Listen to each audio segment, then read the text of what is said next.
मी doctor Abhijit Suresh Nikam. मी gynaecologist म्हणून Dwarkadhish hospital इथे गेल्या 10 ते 12 वर्षापासून काम पाहत आहे. सागर भागीनाथ आहेर यांनी स्वराज नर्सिंग अँड पॅरामेडिकल कौशल्य विकास संस्था हे काही वर्षांपासून इथे सुरू केलं. त्यांची संकल्पना सुरुवातीलाच मला आवडली होती की आपला जो एरिया आहे या एरियामध्ये गरीब विद्यार्थी शिकत असतात. पुढे 11वी 12वी पास केल्यानंतर काय करायचं हा मोठा प्रश्न त्यांच्या पुढे असतो. त्यांची ही जी संकल्पना होती, पॅरामेडिकल स्टाफ जर आपल्या एरियात अवेलेबल केला, ठिकठिकाणी डॉक्टर असणं गरजेचं, त्याच्यापेक्षाही जास्त एक डॉक्टर मागे 10 स्टाफ लागतो. एक युनिट म्हणून कोणताही दवाखाना चालतो. स्टाफ आपल्या एरियात खूप कमी होता आणि नुसतं ANM कोर्स आहे ज्याला काही सरकारी मान्यता नाही असे कोर्सेस ठिकठिकाणी चालू आहेत. अशा काळात मग जे पंतप्रधान नरेंद्र मोदी यांनी स्किल डेव्हलपमेंट प्रोग्राम सुरू केले, त्याच्या अंतर्गत मग महाराष्ट्र राज्य कौशल्य व्यवसाय शिक्षण व प्रशिक्षण मंडळ मुंबई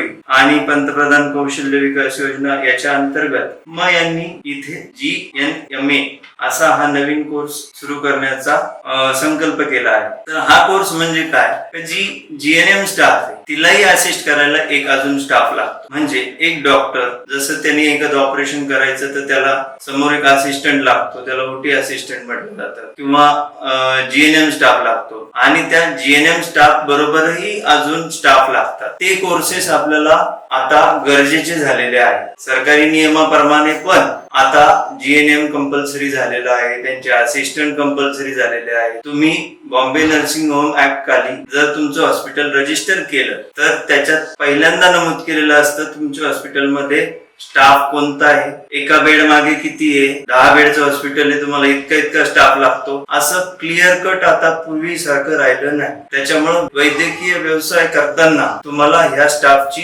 गरज आहे. म्हणजे हे जे विद्यार्थिनी गोरगरीब भागातून येतील ते शिक्षण घेतल्यानंतर त्यांना निश्चितपणे उत्पन्नाचं साधन उपलब्ध होणार म्हणजे होणारच आहे. जसं हे आपल्या हॉस्पिटलमध्ये काही मुली सर्व्हिस देतात, तिथे शिकतात, ऑपरेशन थिएटर मध्ये पाहतात किंवा बाकी BP घेणं, मॉनिटर करणं, डिलिव्हरीच्या गोष्टी पाहणं. तसंच काही बाळाच्या दवाखान्यात जातात, काही ICU मध्ये काम करतात. म्हणजे त्यांचा सर्वांगीण विकास होऊन त्यांना परिपूर्ण शिक्षण भेटतं. तर हा जो इतका सुंदर संकल्प सागर भाऊंनी घेतलेला आहे, सागर भागीनाथ आहेर, त्यांचे या कार्य वाढीस जावो, वर्षानुवर्षी याचं प्रोग्राम मोठा हो हीच ईश्वरचरणी मी प्रार्थना करतो.